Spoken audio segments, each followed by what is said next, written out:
Greetings, Adventurers. This is Lorne, your guild advisor, and we just got some quick stuff to go over for the Winter Reverie event that will start tomorrow night.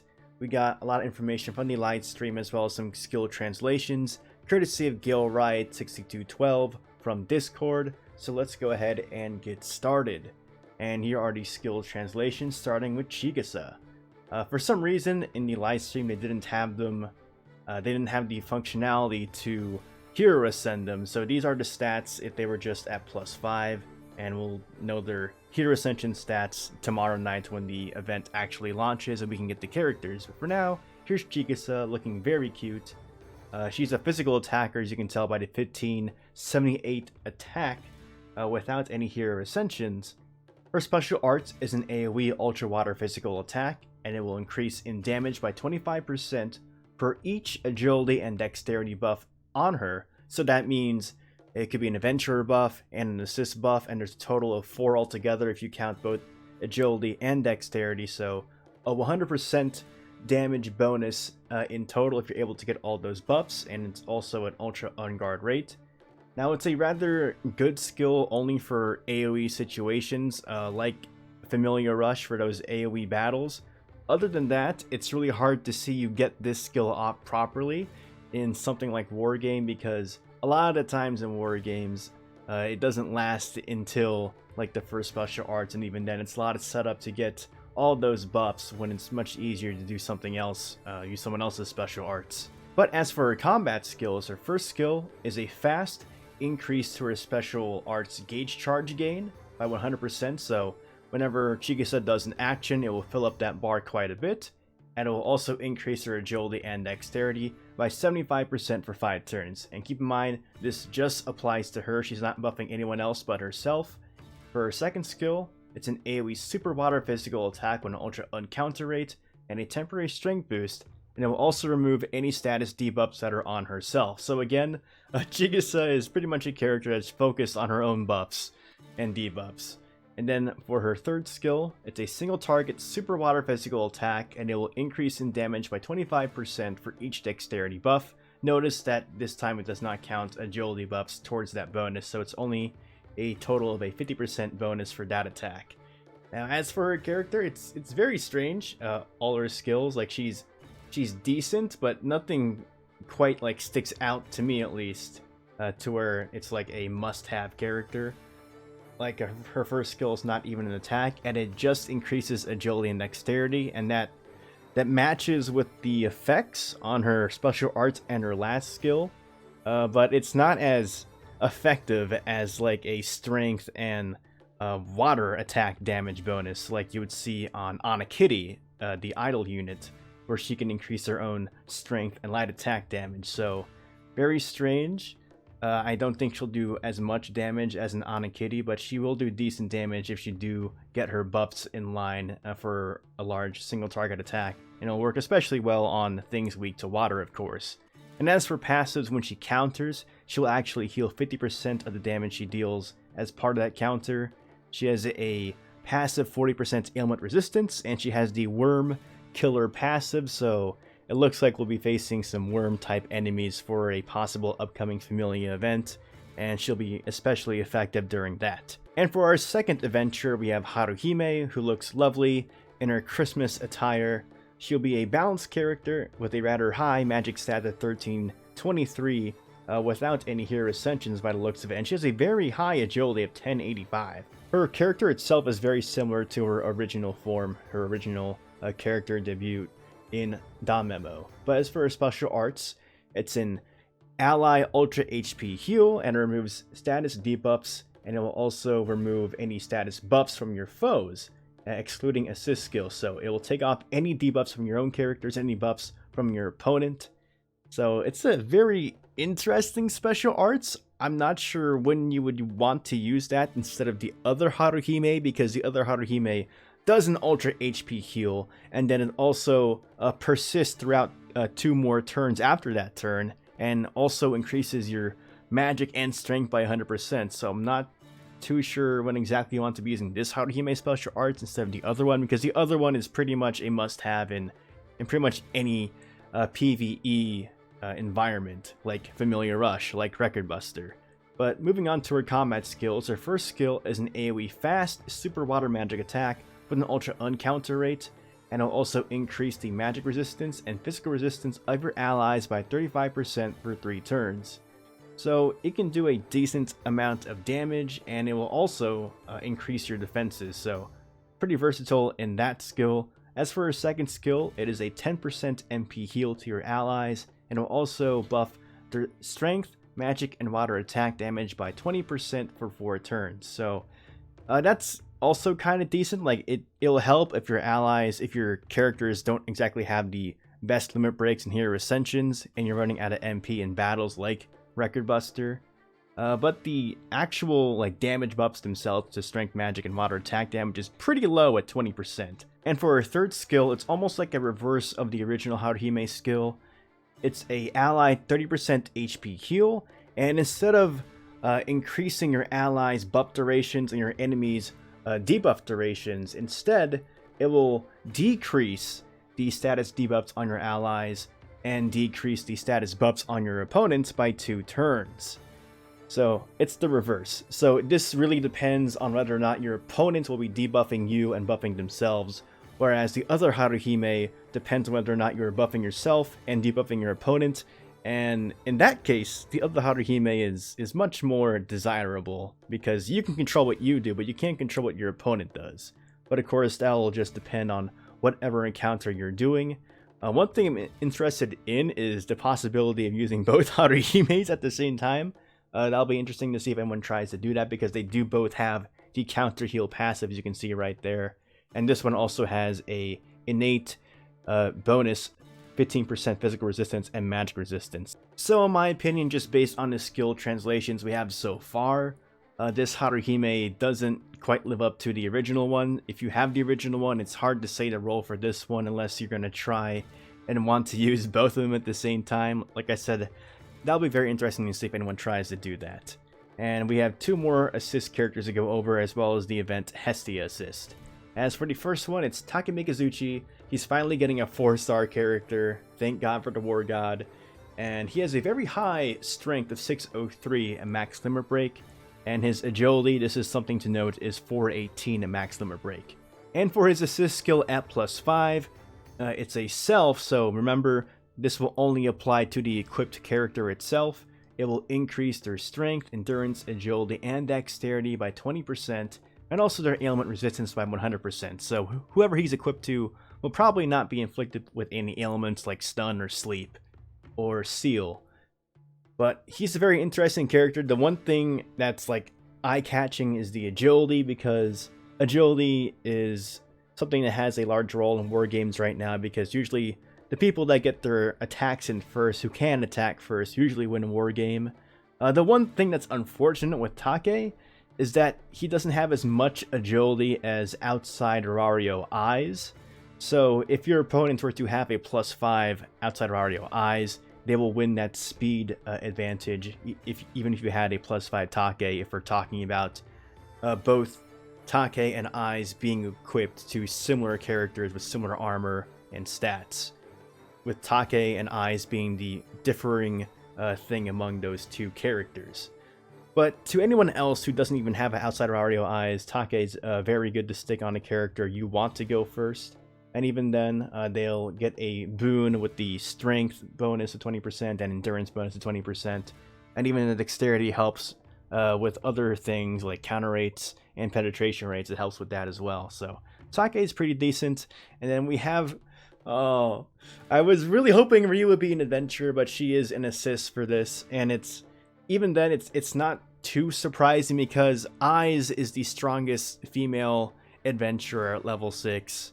That we know of in Danmachi, so it's not too much of a surprise that with Eyes having 2 different assists, that Ryu would eventually get a 4-star assist as well. It's just I was really hoping to see her like duke it out in that dress, but I'll just have to settle for seeing her costume quest, I guess. But anyway, she has quite balanced stats with 302 strength and magic. She has a rather high agility and dexterity by the looks of it. And as for her assist skill +5, your units will take 15% less damage against single target and AoE attacks, and they also have plus 15% fire resistance. So this for you is pretty much a defensive oriented assist.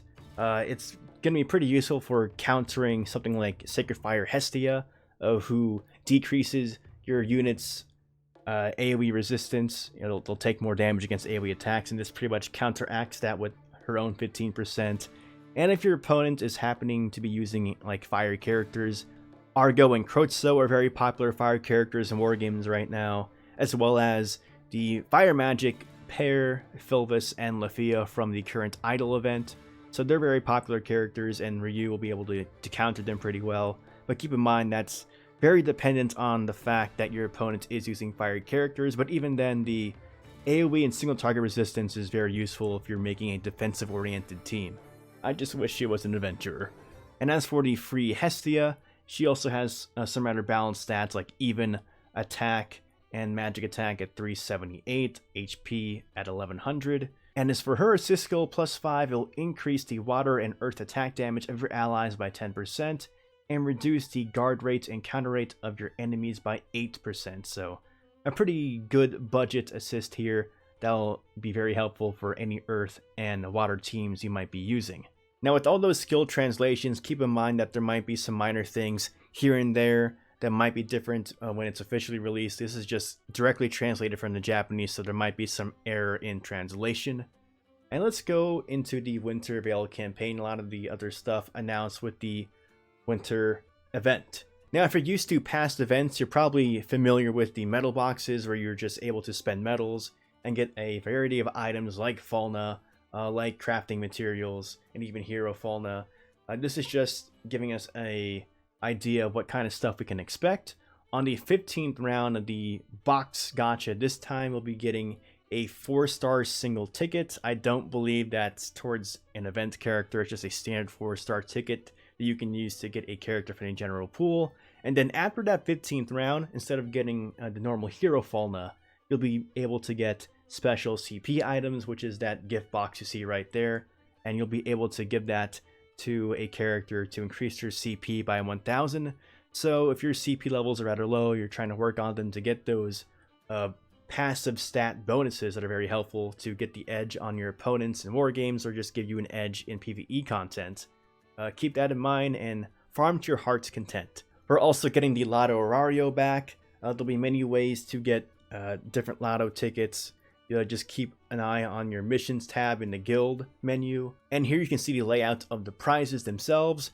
Rank 1, if your first 3 numbers on your ticket and your last 3 numbers on your ticket match, you'll be a rank 1 winner, and you will get 5 single 4-star tickets, 1 4-star adventurer ticket, 5 hero light, 5 million Valis, and 150 potato snacks. And then the rewards are so on and so forth. Hopefully you guys get a prize within the first 3 ranks, because those are the guaranteed 4-star character slots. But if you're a newer player, this would be really useful to get those stamina resources and also Valis. You will also see the return of once a day quest. As you can see right here, there's a schedule laid out starting on Wednesday. The Hero Falna quest, then the Mega Valis quest, a CP item quest.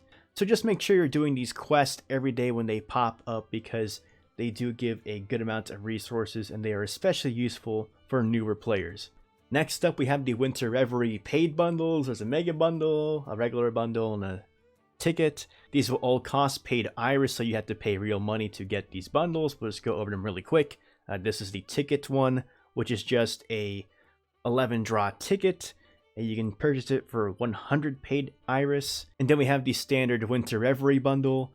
You'll be able to get a Winter Reverie Part 1 guaranteed 4-star 11 draw ticket, which means you can get a character from the Part 1 banners, which is Jigasa, Haruhime, Taka Mikazuchi, and Ryu. And there's also a Winter Part 1 11 draw ticket, so no guaranteed 4-star, but it is among those characters.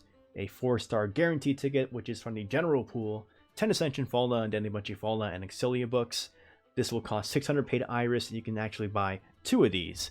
And then there's the Mega Bundle, and it will get you a Star Bond for an assist character, so you can go ahead and limit break your assist. Keep in mind, it's a Star Bond, so that's for time-limited characters like the ones here, Winter Reverie. And then you'll also get 2 Winter Reverie Part 1 4-star guaranteed 11 draw tickets, a standard general pool 4-star guaranteed 11 draw ticket, and then Fauna and Exilia books.